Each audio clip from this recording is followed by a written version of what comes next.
Una po natin mapag-uusapan dyan, number 1, makikita natin ng mukhaan ng Diyos. Makikita nila ang kanyang mukha, isusulat sa mga noon nila ang kanyang pangalan. Dumating na po ba sa punto na imagine natin kung ano po ba ang itsura ng ating Diyos? Tayo po ay naniniwala na meron tayong isang Diyos. At sa isang Diyos na yon ay meron 3 persona. Ang Diyos Ama, Diyos Anak at Diyos Espiritu Santo. Ano nga po ba ang itsura ng ating Diyos Ama? Pagkatapos, sinabi ng Diyos, likhain natin ang tao ayon sa ating wangis. Kaya nilikha ng Diyos ang tao, lalaki at babae, ayon sa wangis niya. Pangalawa po, makikita po natin doon na meron tayong sariling lugar. Meron tayong space, meron po tayong bahay na ginawa ang Panginoong Jesus. Sa tahanan ng aking Ama ay maraming silid.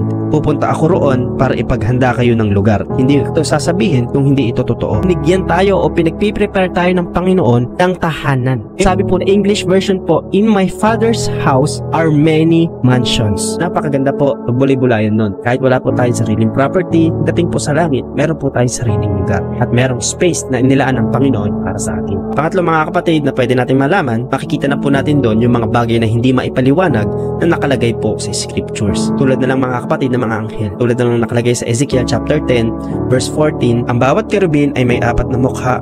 Mukha ng kerubin, ng tao, ng leon, at ng agila. Sa ibang version po mga kapatid, sabi dito, parang agila, parang leon, sabi doon, ang mukha ng kerubin. Parang mukha ng tao. Inihahalin tulad lang po mga kapatid sa figure na nakikita sa mundo. Pero pa po makikita na mukhang gulong, yung gulong na yun punong-puno ng mata. At sa gulong na yun, nakapaikot din doon yung isang gulong. Kaya mga kapatid, hindi ma-describe. Inihahalin tulad lang ng itsura na nakita natin dito sa mundo, doon sa nakita nila na imahe na galing po sa langit. Para ma-picturize lang po natin, mas maunawaan nating mabilis kung ano po ang nakita nila. Pagdating natin sa langit, makikita po natin, mas marami pa po. Hindi lang po iyon, mas marami pa po mga kapatid. Makikita natin kung ano ba talaga yung iba't ibang itsura pa po. Kaunti pa lang po yung na-describe dito sa Bible, pero pagdating sa langit, grabe po, mamamangha po tayo sa mga kaibang nilalang at itsura na mapapakita sa atin sa pagdating po natin sa langit. Pang-apat mga kapatid, tayo po ay mamumuhay na ng merong kapayapaan na walang iniintindi at walang inaalala.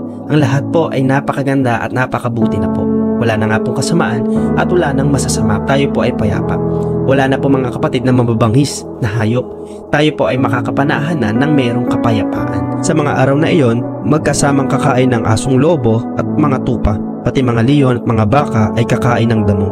At ang mga ahas ay hindi na manunuklaw. Panglima po, tayo po ay hindi na magkakasala. Ang sabi po ng Revelation chapter 22 verse 14 hanggang 15, mapalad ang naglilinis ng mga damit nila dahil papayagan silang makapasok sa lungsod at kumain ng bunga ng punong kahoy na nagbibigay buhay. Pero maiiwan sa labas ang masasamang tao, mga mangkukulam, mga immoral, mga mamamatay tao, mga sumasamba sa Diyos-Diyosan at ang lahat ng nabubuhay sa kasinungalingan.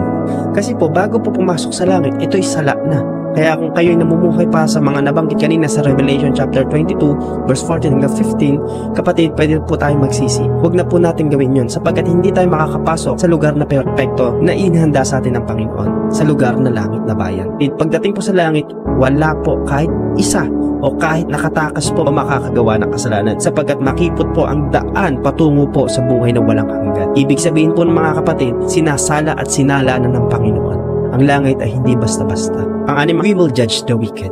Kasama tayo nahahatol pag naghatol na o humatol na ang Panginoong Jesus. 1 Corinthians chapter 6 verse 2 hanggang 3. Hindi nyo ba alam, sa mga huling araw ay tayong mga banal ang hahatol sa mga tao sa mundo? At kung kayo ang hahatol sa mga tao sa mundo, wala ba kayo kakayang hatulan ng maliliit na bagay na iyan? Hindi nyo ba alam na tayo ang hahatol sa mga anghel? At kung kaya natin gawin ito, mas lalong kaya nyong ayusin ang mga alitan sa buhay na ito. Hindi yung pagyayabang mga kapatid, o kaya naman yun yung dahilan kung bakit ka naglilingkod sa Diyos. Gusto mong humatol. Dahil nagtagumpay ka mga kapatid, isa po yan sa inihanda ng Diyos sa kanyang mga anak, sa mga nagmamahal sa kanya. Pangpito po at panghuli mga mangyayari po pag tayo nasa langit, we will reign with Christ. Tayo po ay maghahari kasama ng Panginoong Jesus. Sa lahat po mga kapatid na itinanggi si Jesus bilang Diyos, sa lahat ng mga antikristo na hindi naniniwala sa pagka-Diyos ng Panginoong Jesus, makikita ng buong nilalang na si Jesus ay maghahari kasama ng kanyang mga banal. ng kanyang mga pinili. Ang sabi po ng Revelation chapter 20 verse 4, pagkatapos may nakita akong mga trono at ang mga nakaupo roon ay binigyan ng karapatang humatol. Nakita ko rin ang kaluluwa ng mga taong pinugutan ng ulo dahil sa pangangaral nila tungkol kay Jesus at dahil sa pagpapahayag nila sa salita ng Diyos. Ang mga ito ay hindi sumamba sa halimaw o sa imahen nito at hindi tumanggap ng tatak nito sa noo o kanang kamay nila. Binuhay sila at binigyan ng karapatang maghari na kasama ni Kristo sa loob ng 1,000 taon. Kaya huwag tayong mawawalan ng pag-asa kung ikaw ay matagal ng Kristiyano at naglilingkod sa Diyos.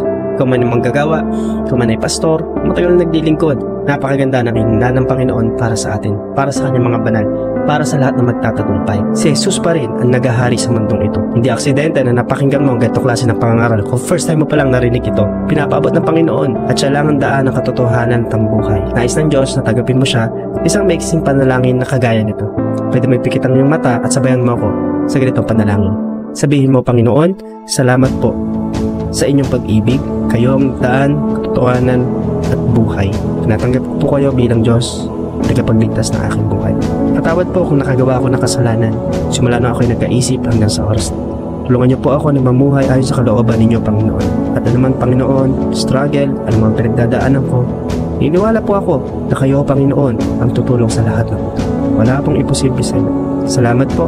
Ito po aming dalangin sa pangalan ni Jesus. Amen. Ikaw ay naging seryoso, naging totoo sa paghingi ng tawad at tinanggap mo ang Panginoong Jesus. Tiyak, kapatid, ang buhay na walang hanggan ay para sa iyo. Nais ng Diyos na tayo ay maligtas. Nais ng Diyos na magtagumpay po tayo. At sa tinalakay po natin, lahat po yun ay mangyayari once na tinanggap natin ang Panginoong Jesus at tayo lumakad sa kalooban ng Diyos. Kapatid, thank you kung nakarating ka sa huling part ng video ito. May tanong ka, let me know in the comment section, try ko sagutin. At kung may request ka na topic na pwede natin gawin sa susunod na content natin, let me know, lagay mo lang sa comment section.